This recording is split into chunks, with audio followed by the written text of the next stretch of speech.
Hello, listeners. Welcome to the Lone Screenplay Nominee Podcast, where we talk about films that were solely nominated for an Oscar in the writing categories. I'm your host, Matthew Anderson, and today we have a very special guest, another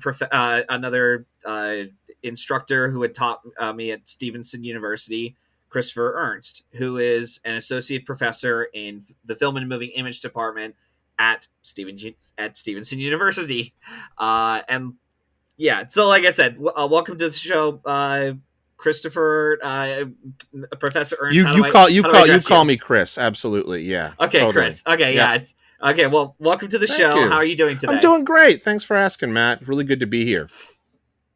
Yeah, it's nice that you were able to squeeze in a little bit of time to be on the show. Absolutely. I'll try to make it at least an hour at most, so I'll make sure you're not on here too long. For sure. But again, grateful to have you be on the show. But for our listeners out there who are wondering who's this Christopher Ernst to you, Matt, or what does he do? I just want to go over the basic questions I usually have for our guests. Would you care to explain to our audience what exactly it is you do for a living? Yeah, so I am a professor of film production at Stevenson University in the School of Design, Arts, and Communication. This is in Maryland, where, as many of you listeners may know, Matt Anderson was a student. He graduated from there. So I teach mainly production courses in film and moving image, though we do incorporate a lot of theory in there. I have a specialty sort of in midnight movies, cult cinema, experimental cinema, underground cinema. So I teach an experimental cinema course, and sometimes I'll teach some special topics courses on like midnight movies and stuff like that. But the majority of what I teach is film production. So I'm working with cameras. I work as a cinematographer and a practicing filmmaker, and I've shot a couple of films as a cinematographer. So a lot of the tech stuff, but merging the tech with creativity and thinking about films and all that good stuff.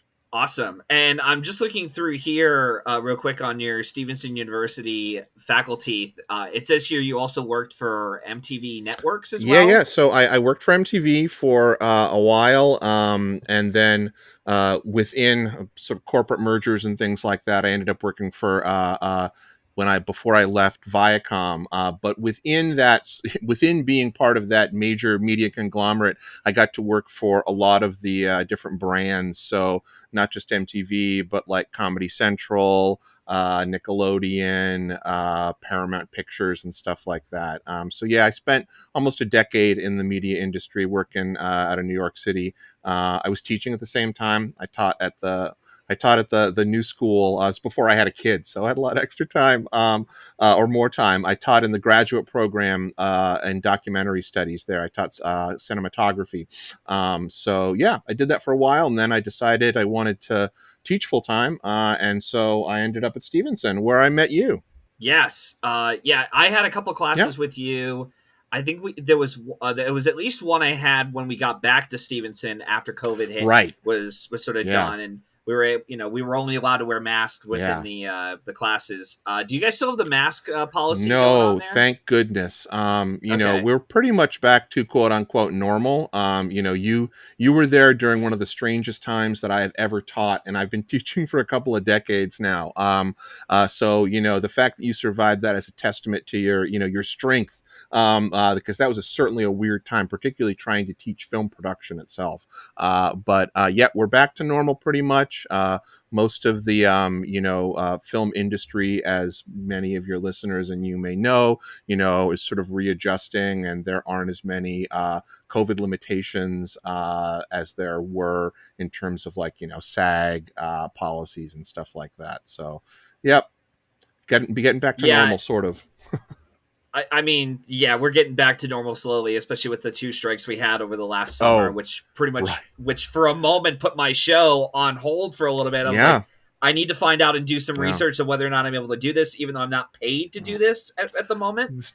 Doing good due diligence with in supporting, because I definitely supported both of those strikes, and that was another weird time, but it's great. A friend of mine was he was a strike captain for WGA in New York, and really proud of what they were able to do, and that's great. Yeah, no, like I said, I could talk for hours about the strikes and such, but we're not here for that. We are here for something for the Lone Screenplay Yeah. Nominee podcast itself. The other question I did want to ask before we jump into our full discussion, it's always tough to ask someone what their favorite film is, and yeah, Yeah. it's a pretty cliche answered question from about to ask. What is your favorite genre Yeah, of that's film? I like that because I think that that really does help broaden the answer because it would be so hard for me to pick one film. Well, I guess I could probably answer that with two things. Either I would say like psychotronic film, which if people aren't familiar what that is, I think you can look up the Psychotronic Film Bible with a cover of which has a quote from John Waters on it. So if it gives you any idea. Oh, Well, and so psychotronic film would kind of cover a lot of different cult and midnight movies. So you're talking about everything from, weird video nasties from like the 70s and from Britain, to Hodorowski, like art film to, John Waters. So probably I would say like midnight movie, fringe film, underground film. And within that, specifically like horror films. To give you an idea, like one of my films is in the catalog at Troma Pictures. If that gives you any idea, Troma Films being famous for the Toxic Avenger and Sergeant Kabuki Man, and a lot of really interesting kind of B movie Roger Corman-esque type stuff. I don't know if that's a nice. convoluted answer, but hopefully that Yeah, no, describes no, it pretty well. that's Yeah, yeah, that's a good enough yeah, answer. It definitely is a bit different from I've already had two guests I think in a row earlier in the show tell me that like I think it was like horror was like one of yeah, their favorites, and I'm like that's funny. It's like 2 years two guests in a row. yeah. I did get a chance. Did I ever tell you I got a chance to meet or see John Waters in Oh, person? fantastic. Yeah, I got a chance to see him. I was at an event back. It was like 2019 of that Yeah, fall, and I was chaperoning or I was helping out, making sure that like they were doing a whole raffle yeah. thing. And John Waters, I was told like right then and there was like John Waters might be here tonight. We don't Oh, that's know. very cool. And then as soon as he showed up, I was like, oh my god! And it was as soon as he passed, since came into into my eyesight, it just did like a simple Mm-hmm. nod and then just walked away. And then I was like, Yeah, wow, like, just all the air just came right out of my body. And I was just like, that was a that's surreal so experience. cool. And the only reason why I even knew John Waters to begin with outside of his films was his participation in the This Film Was Not Yet Rated Yeah, documentary, yeah, where he was talking about one of his films that was, tried resubmitting it and they're like still yeah. NC-17 and Absolutely. That's a yeah. great documentary and really interesting part of film history. And he's a really eloquent, speaker. And, besides being a great filmmaker, he really knows his film history, and he's a, great thinker about film and, the industry and stuff like that. That's very cool. Yeah. Yeah, definitely. So, without further Mm-hmm. ado, we're going to go right into our Right. discussion. Today, we're here to discuss your It choice of is. It film, is. the 1986 film Crocodile Dundee, Yeah. which is directed by, I had it right here, Peter Feynman. Yeah. I think I Yeah, pronounced. yeah, Okay, and he I think I didn't got do it. too much out too many. He was very much a an Australian director, and he, not to jump too much into the history of it, but he had a relationship with the guy who was behind Crocodile Dundee, the one of the co-writers and star of it, Paul Hogan. Paul Yeah, Hogan. yeah, Don't worry, we'll get to that.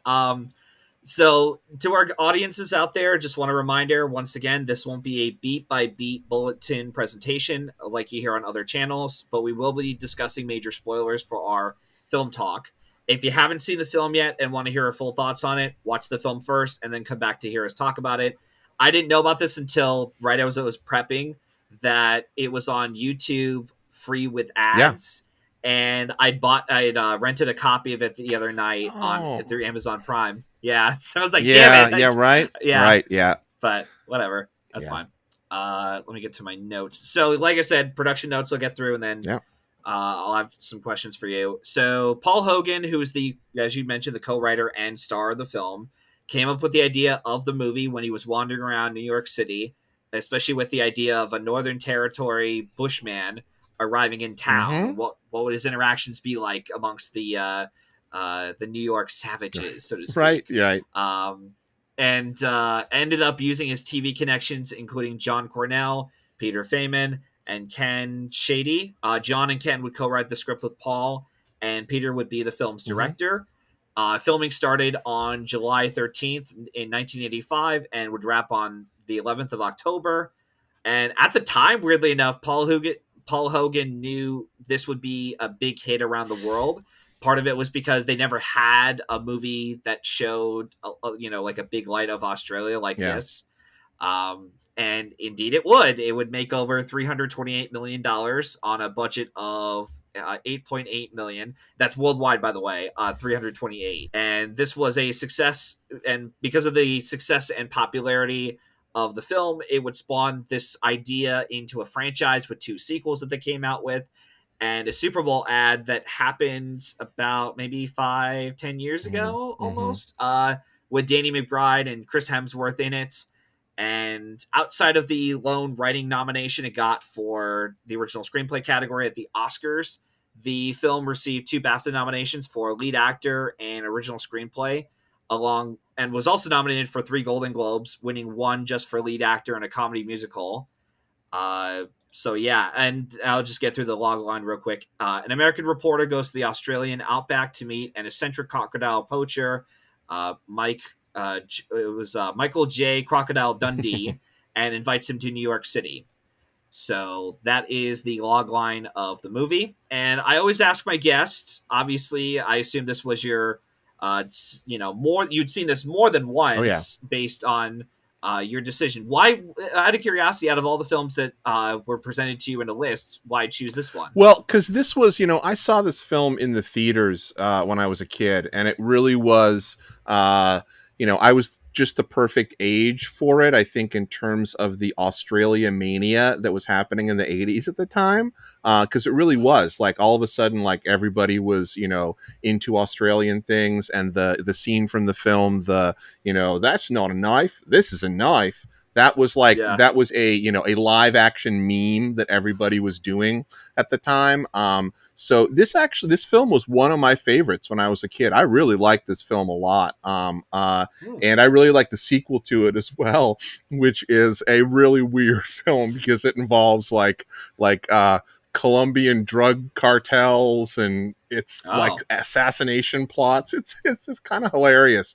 I also Hmm. think this film is kind of a relic of the 80s in the sense that I don't know if you could make a film like this these days. Like, a lot of it has to do with the like weird exoticism of Australia that's happening to America, and I just don't know if a film like this could get made again. So when I look at it, besides the fact that I really loved it when I was a kid, I think it's a really interesting example of an 80s film, and I think it's kind of wild that it got nominated for best screenplay, which Original best screenplay, original yeah. screenplay, which is and that being the one nomination it had. It seems like kind of an anomaly to me, especially with the other screenplays that were there, that it was competing against. It doesn't Hmm. seem really like an award-winning film when I look back at it, because it's kind of a goofy film when you think about it. And I guess when you watch it, it's a little dated too, but I like all those things. Yeah, it is Yeah. dated, and we'll get to some of those Yeah. aspects later. I so this was my first watch I'd seen. I know my grandma had Uh-huh. seen it. She was fascinated by what I thought of it. I haven't told her Yeah. yet. I will after we're done Yeah. recording here. But I'm glad you brought up the whole. I know we're jumping the gun a little bit here with the like you being surprised by it getting a lone screenplay Hmm. nominee. Ever since I started this show, Chris, I'm not sure if you ever knew this, but sometimes, especially when the 80s and 70s and even the Yeah. 90s, a film getting a lone screenplay nominee, usually gets it because of this. Like, I'm starting to notice they get it because of this popularity the film creates around it, Okay. and especially with this being such a big success, Yeah. and everyone kept quoting it, because this film came out in, I'm gonna look up when it was. It was in like September. Yeah. So there was like enough momentum at the time, I'd assume, to Hmm. get into like why it got the lone screenplay That nod. makes a lot of sense. Um, Yeah.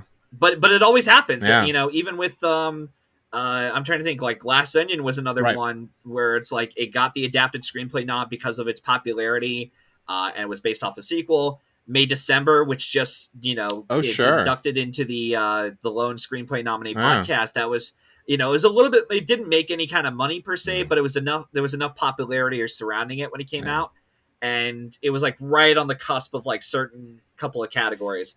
Although I will say it's even though I'll share my thoughts on May December down the road Right. because I'll be doing it after the Right. Oscars. But all I will say is that as much as I'm indifferent to it, I'm glad it knocked out another film, Saltburn, Hmm. which dodged that bullet.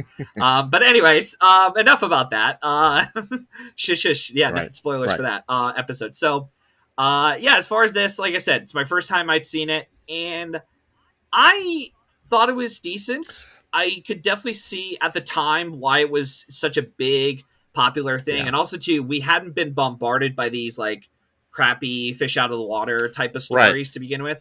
Because I think this was, if I'm correct in saying, it might have been one of the earlier proponents or films to have done this in like mainstream From popularity. this generation, Um, for sure. Yeah, I think so. because the whole time watching it, I personally, there were aspects about it I did like and I Yeah. appreciated. Like there were I like Paul Yeah. Hogan in the movie. I thought he was very Yeah. charismatic, and I noticed that the way he was written is very much this.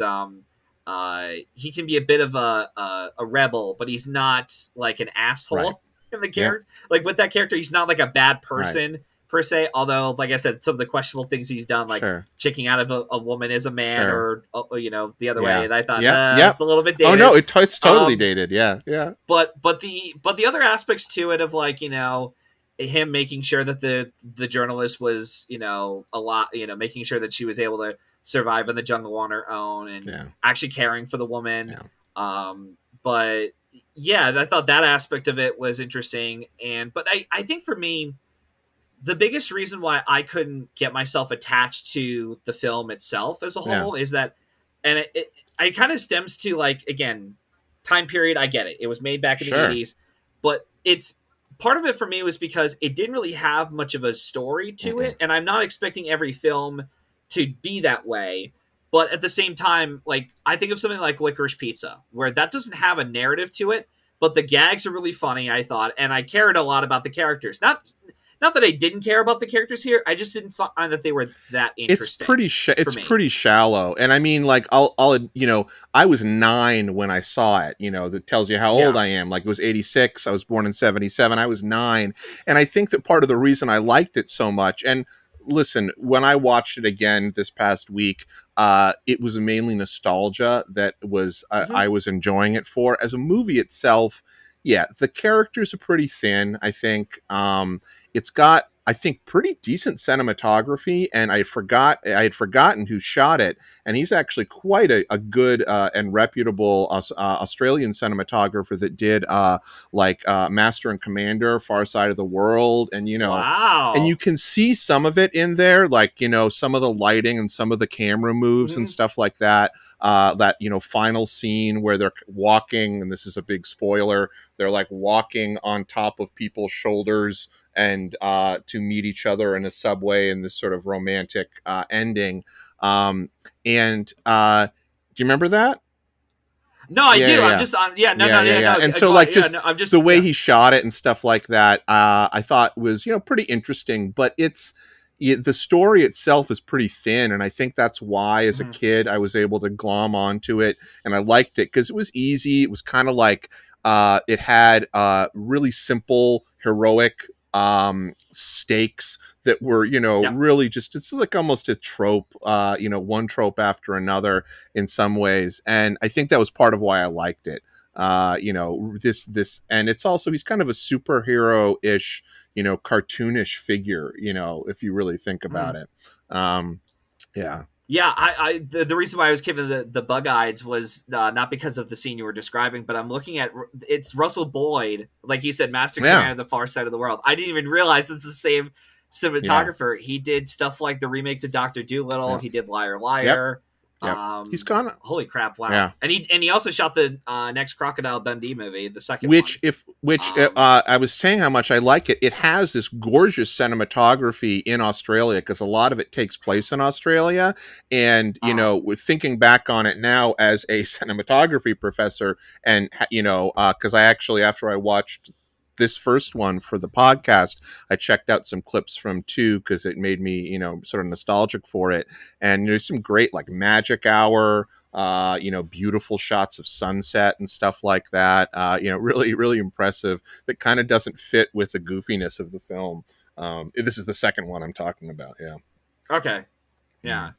But I will say though, like the first one, one of the things I did enjoy about the movie, at least from the beginning, was I personally appreciated the look to it, Yeah. and I was thinking to myself, I was like, wow, I got to admit, for especially in the first couple of shots, they're actually pretty good with some of the cinematography here. But Yeah. now we know it's Yeah. also a point. Yeah. Um, and I love the way they introduced us to the character. Slowly over through exposition and even through like building that sort of like momentum, building up to that moment where he comes in with the stuffed crocodile or alligator, whatever Yeah. it was. And I thought that was pretty cool. And the other thing I have to credit the writers for, even though again the characters are a little bit shallow, so Mm-hmm. to speak, I did like that they were smart enough to not be to have to not dumb it down too Yeah. much, just because of like Yeah. like the exposition, it isn't so like too broadly Right. stated. But also too, like when they're doing the dance, like when he's giving some of his backstory to the journalist, when they introduce each Yeah. other, they're doing it through Yep. dancing. Like a lot of things you want to give actors as the director and writers, you want to give them things to play around Yeah. with, whether it's like drinking or dancing or whatever kind of movement or choreography there is, so you don't make it just feel like two people are just standing or two people sitting and just talking, Yeah. and it's like it's very boring that Oh way. yeah. But if you do it, put some movement to it, some energy to it, even camera movements around the actors, you can get kind of a rhythm Yep. going. I'm just going through some of my notes here to see what else there was. uh the at the bar though, I did think it was it was a little funny line when he told the one guy who was making fun of Crocodile Dundee, and he said, and Dundee said to the guy, how would I know, shit for Yeah. brains. Like that was Yeah. funny. And and again, even with the whole like just the way he's interacting with everyone at the bar, it already immediately establishes what kind of Yeah. character vibe he he's is within he's the. really like, I mean, it's kind of like all charisma, the Crocodile Dundee character. And Paul Hogan was notable for being a comedian already, and he was fairly comfortable playing characters that I think are just these sort of like exaggerated versions of himself. And this one, I think, it was like the character itself was particularly based on this real life guy, Rod Ansell, I think, who was and this was sort of the basis for why the Linda Kozlowski calls, am I pronouncing her last name? Linda uh Kozlowski, character who plays the journalist. She goes down initially, I think, to because of a story that is somewhat based on this real life guy, Rod Ansell, who was kind yeah. of he was out in the bush and outback for like 72 days or something like that, and survived. Or it was like a real life story that they loosely based the Crocodile Dundee character on, but they really turned him more into this, like, he's kind of like this lone gunman, the wandering hero, who doesn't really have a home, can take care of himself, wanders around the world. I almost think of somebody like, the Jack Reacher show recently, Yeah. like wanders around, doesn't have much on his person, helps people out, kind of thing. Another one would be like the man with no Yeah, name that Clint Eastwood plays in exactly. the Fistful of Dollars, Exactly. Good, the Bad, the Yeah. Ugly. Yeah, it's yeah. That's actually a really good point though. Like the fact that they make him charismatic, and the way the character is written fits what Paul Hogan Yeah. is able to Yeah. do. Because we've seen actors who've actually tried playing roles or even tried writing their own roles to where it's like Yeah. it's like, all right, I can only put myself within a certain parameters as an Yeah. actor. And there's a lot of actors who can do like Daniel Day-Lewis, Tilda Swinton, who can Right. do any role that you're throwing at them. Even Joaquin Phoenix is another one where it's like you could do any role, well, almost any Yeah. role. I wouldn't really count Napoleon as one, but then again, that was not his problem, his fault with that film. But no, like, you know, a lot of these actors, and yeah, Paul Hogan is just one who was like, all right, I'm just gonna write to my strength Yeah. as a character and work And that way too. And he never really like, had much of a, I mean, at least I tracked him to some degree, and he didn't really have many hits of any sort after this. Like, he had mhm, another star. I think the only other starring role that I can think of he had is where he was kind of like a Warren Beatty Heaven Can Wait angel type trope story, if you know that one, where I think he was like a criminal and he comes back as an angel or something like that. And this was like early 90s maybe. I don't think it did Almost too an well. Almost Angel. an Angel, there you go. Yeah, and it didn't Yeah. do too well. And then he tried to make his comeback with Crocodile Dundee in LA, which was didn't do too well either. It's a shame.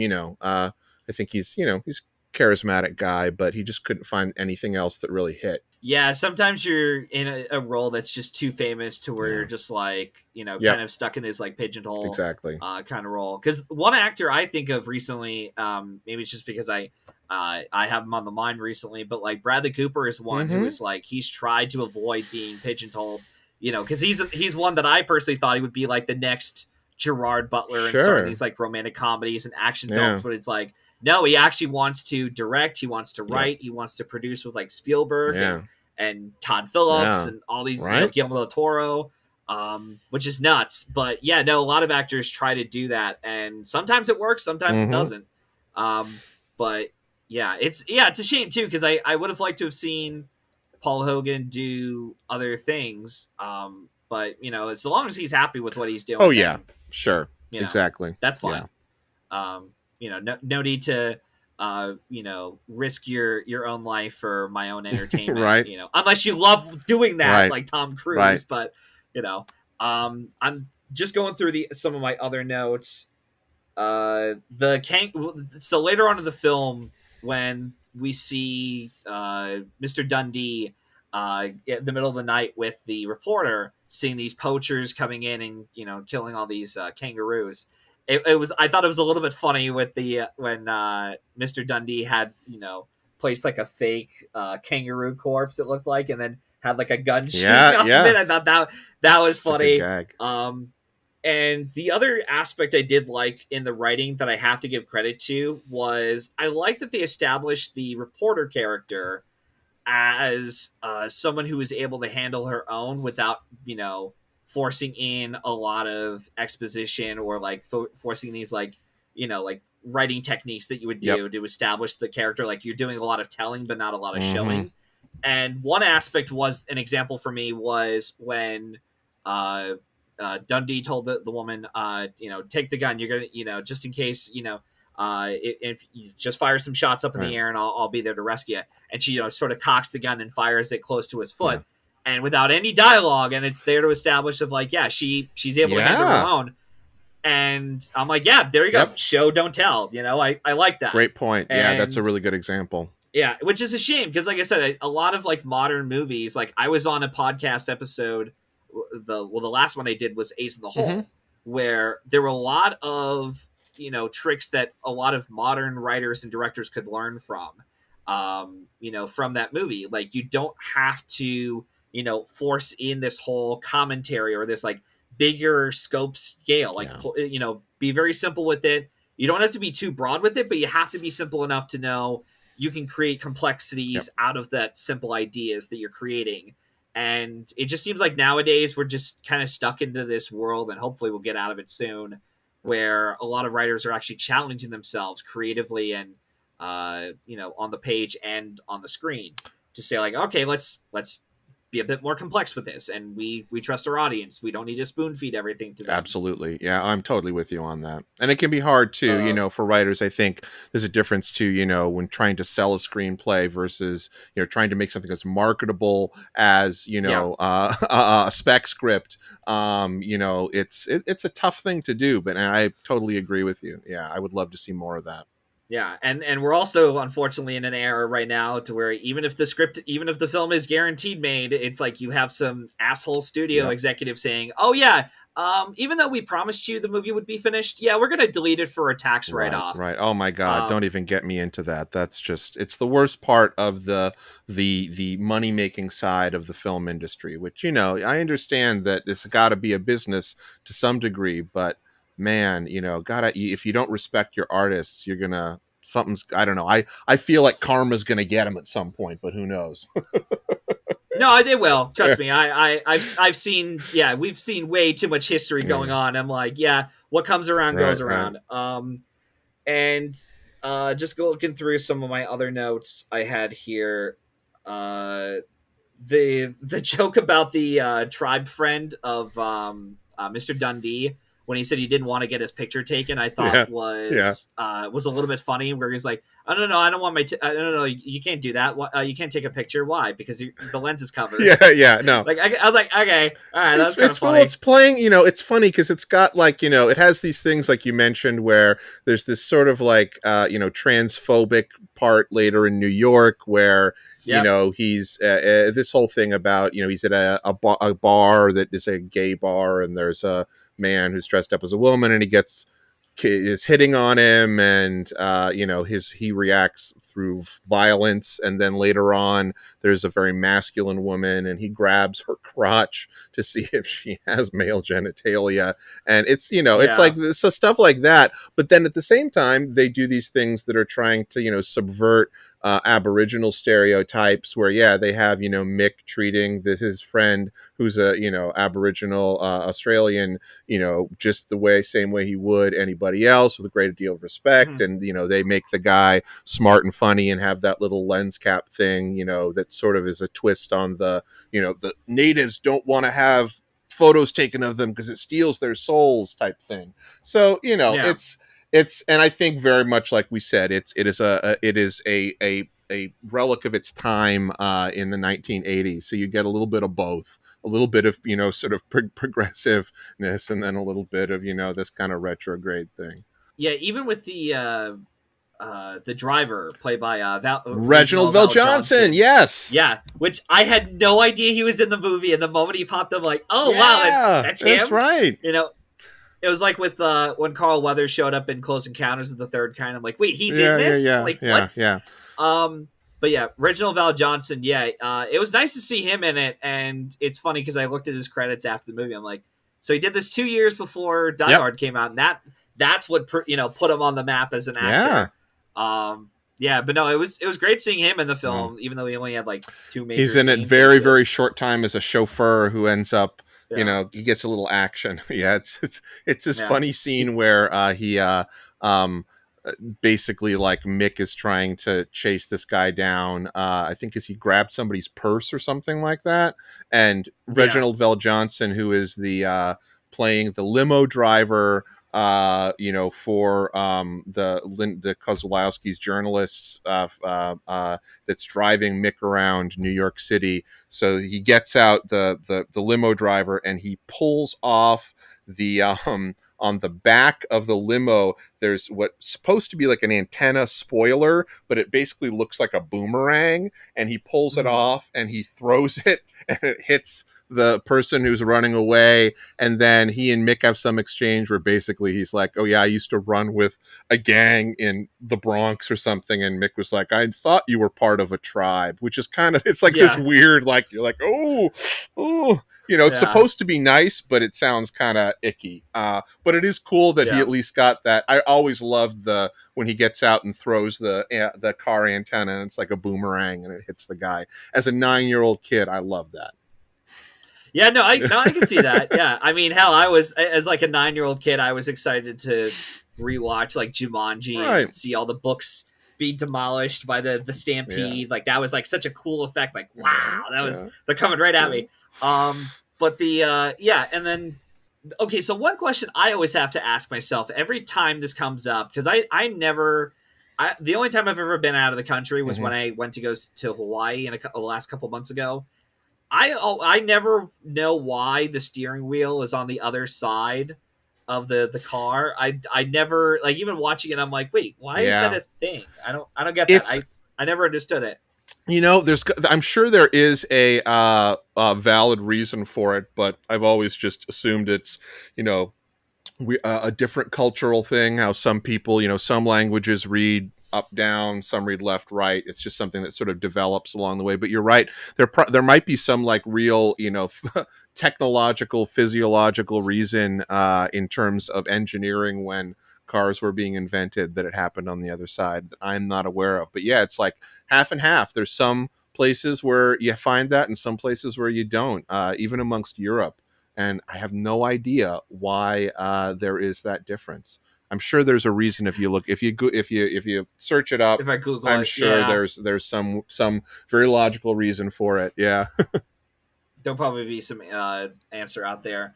Some guy would be like, well, just because I wanted You're to, right. Yeah, and it could be that. like, Yeah. yeah, it's like the whole red wagon theory I always bring up, where like the guy is like, all right, I want you guys to think like, why did I, create this like red wagon? Why did I paint this or as it is? And everyone comes up with their own theories. Like that's interesting, but I just saw it out of my window. It's Right. like that's Yep. it. Yeah, it's Yep. like okay, Yep. that's what I'm doing Yep. today.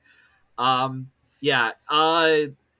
Yeah, so like I said, I think we can start getting into our final thoughts, then we'll get into some of the awards traction for this. I'll let you say the final word of the movie itself.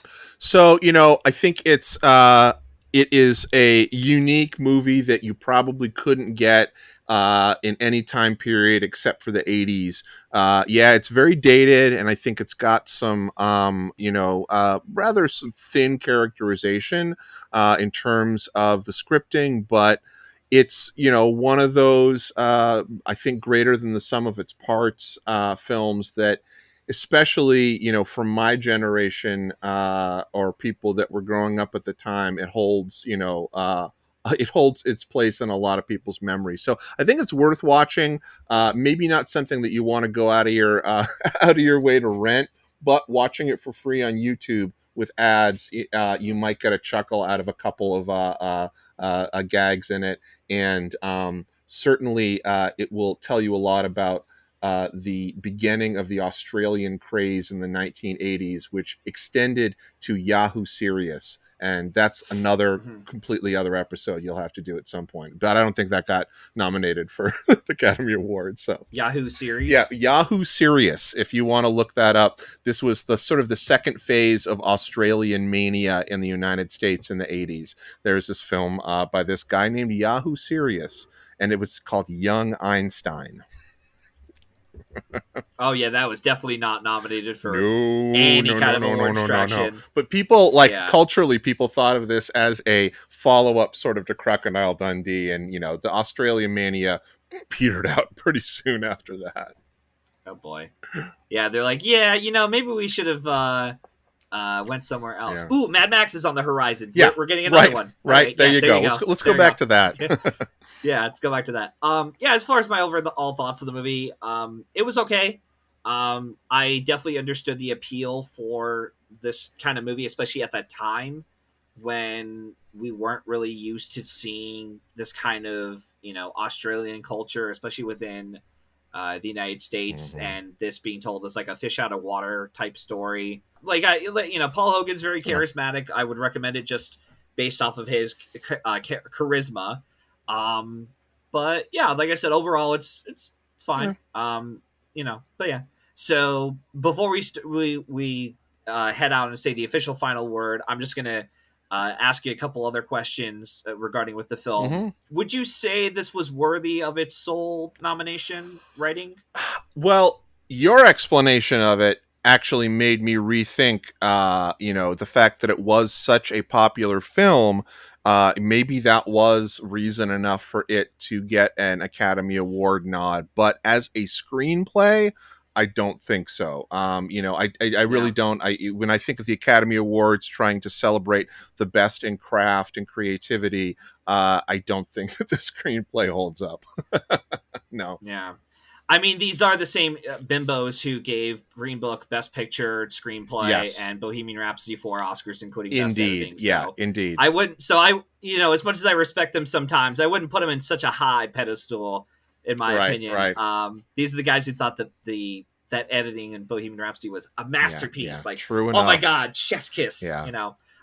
It was interesting though to see, and first out, and also I also agree with Chris. I definitely do see the reason why I got nominated. I personally probably Hmm. wouldn't, but then again, I'd have to go through the whole '86 lineup of films overall and see what Yeah. was Well, like the other contending. screenplays I looked to see, and one of them was, I mean, well, a couple of them. One is Oliver Stone's Platoon, which didn't win, Yes, and the other is no, Hanif Kureishi's My Beautiful Laundrette, which for me is one of the finest screenplays. I mean, I love Hanif Kureishi as a writer in general. I'm not a huge Woody Allen fan, never have been, regardless of any controversy or any of that. Hannah and Her Sisters is what won, so which is yeah. not. Even if you like Woody Allen, you're picking a Woody Allen film. It's not. I wouldn't pick that one, but hey, He was a very popular Oh name yeah, by the in the Academy, '80s for sure, he and was a darling. you Yeah, know, yeah, he won like multiple yeah. Oscars. I won't say what the name is, but unless if someone's like a really digs deep really hard, my next episode I'll be doing might be on a Woody Allen Mm, film. So yeah, but yeah, no, like it made sense why Woody Allen won that yeah, year for Hannah and Her yeah, Sisters and Platoon. Like yeah. I know we're not supposed to really like go out on a limb and say like, ooh, I think this is what's going to happen for this upcoming Oscars, but I'm going to say Chris Nolan's going to follow the route of Oliver Stone for Platoon, Mm, where they give him director mm-hmm. and screenplay goes to someone Yep, else. yep, yep. And then Salvador, have you seen Salvador? I have not. No, I actually haven't. Okay, Yeah, yeah. The okay, Oliver yeah, because Stone. I Yeah, the Oliver Stone pick. Yeah.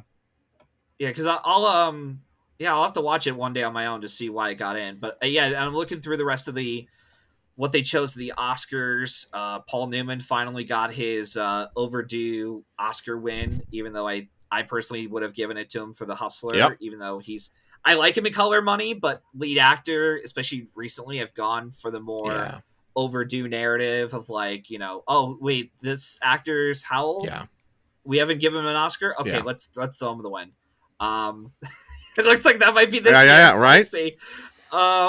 Yeah. And then Marley Matlin won for Children of a Lesser God. I remember that was. I remember Uh, that happening in real time. Like that was a big deal. Yeah. Sure, as being like, I think she was the first deaf, actress to win Best Actress. So yeah, remember that being a big deal when it happened.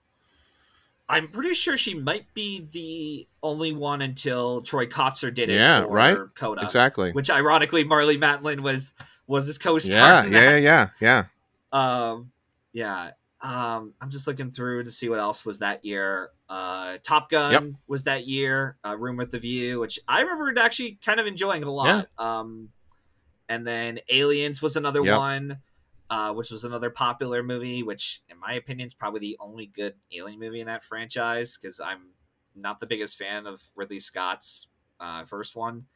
I know it's kind of a hot take on here to the I public, but I that's I respect all hot takes about films. Um, even if they're Even wrong. well, yeah. For me, filmmaking there's craft and subjectivity, and as a person who loves midnight movies, sometimes trash is what I want to see. So but yeah. And what else there was? I don't know. I feel like there was another, and now I'm looking, but I feel like there was another big movie that came out in that area. Oh yeah, it was Stand by Me, which didn't get Yep. nominated for a lot, but at least for me, that was a big movie culturally when that came out. Yeah. Yeah, Stand By Me was also a lone screenplay nominee No. that year as well. And I think My Beautiful Laundretta, My is that how you Beautiful pronounce it? Laundrette. Yeah. Yeah. Yep. Laundrette, yeah. Yeah. Which is like, Yeah, it was a lone, yeah. yeah. That was like Um, that was like a British if people haven't seen that, it's like sort of a British art house film. Yeah, very very, hmm. well received critically. And the other thing too, I ever since I started the show, and I might have mentioned on the Ace in the Hole episode, back in the 50s through like the 80s, it was very popular for a lone screenplay nominee to happen. Mhm. But now that we're in, especially now that we're in an era of a like, more than 5 Best Picture Yeah. nominees, it's a lot tougher for a film to get just a screenplay Yeah. nomination. Like if the field hadn't been expanded up to 10 nominations or even if we had just 5, I think something like Past Lives, that we're getting this Yeah. upcoming year, probably would have been just a lone screenplay nominee, but because it's expanded to 10, it's like, hey, you're actually able to get in for Best Picture as Sure. well. So, but yeah, no, like I said, it's got some good movies this year, got some weird picks, and and it was interesting too when I finally saw The Color of Money. Not to get Yeah, sidetracked yeah. real quick. I managed to talk with someone who had watched all the nominees that year for lead actor, and they gave me the perfect, like, pretty much the bottom line of why Paul Newman won him. It's because it was just such a weak category Yeah. to begin with, and they weren't willing to vote for William Hurt because he had just won Yep. recently, and Bob Hopkins and Dexter Gordon were just not that much of a big contenders. And James Woods is like, okay, no one really watched Salvador Yeah. because it bombed at the box Yeah. office. But still, it's interesting to look back at the history, and Oh, completely. we'll keep doing it again after this Oscars is done, to be like, how did this movie, or how did again, I'm just going to go out on a limb and say, how did Oppenheimer win Best Picture? And it's like, Yeah. yeah, it was kind of an easy pick if you actually looked at the history. I know I'm immediately dating the episode, but it's like, right now, it's like, who's winning picture this year? Right. Like, outside of Oppenheimer, like, nothing. Right. Yeah. Yeah. Even my parents went out of their way to see Oppenheimer. They're like, okay, yeah, it's I over. know, it's true. It really just seems that way. I can't think of any other scenario. But yeah, that's pretty much it for the Oscars of '86. Yeah. So yeah, any last words you had to say about the year as a whole, or? Well, the other one that I forgot that and it wasn't a film that I saw at the time, but ended up being a very important film for me, was David Lynch's Blue Velvet came out. And he was nominated for he was nominated for Best Director, and did not win. And, he wasn't really on my radar at age 9 or 10, but yeah, that was, and I think the other one is The Mission, which is a really great film. Yes. Roland Joffe's The Mission. And again, one that I did not, I was not aware of at the time, but later, yeah, both of those films, and I think, honestly, I mean, Platoon, deserves its accolades, but, both The Mission and Blue Velvet, I think, were strong contenders. I think I'll have to look into my history later on, and if I ever get back to this question again on the show, I'll answer it. But I think David Lynch might have been the only, or one of the few directors to just get a lone directing nominee. You may be right. I don't know. Else. Yeah, I don't know. That's actually, I don't think I don't think he did it. He did it again for was it Mulholland Drive, which was even like, wow, like, I can't believe he even made it into that lineup. But good for him, man. Yeah. I haven't seen, the only other film I've seen from him is Eraserhead, which is a very weird, fucked up little film. And quite honestly, I get why some people aren't really vibing with David Lynch as a filmmaker. I respect him a lot, especially after watching some of his short films. I'm like, all right, if nothing else, I respect the hell out of you for what you do. I may not agree with you on your whole, you're not able to experience a full film on your phones kind of thing, but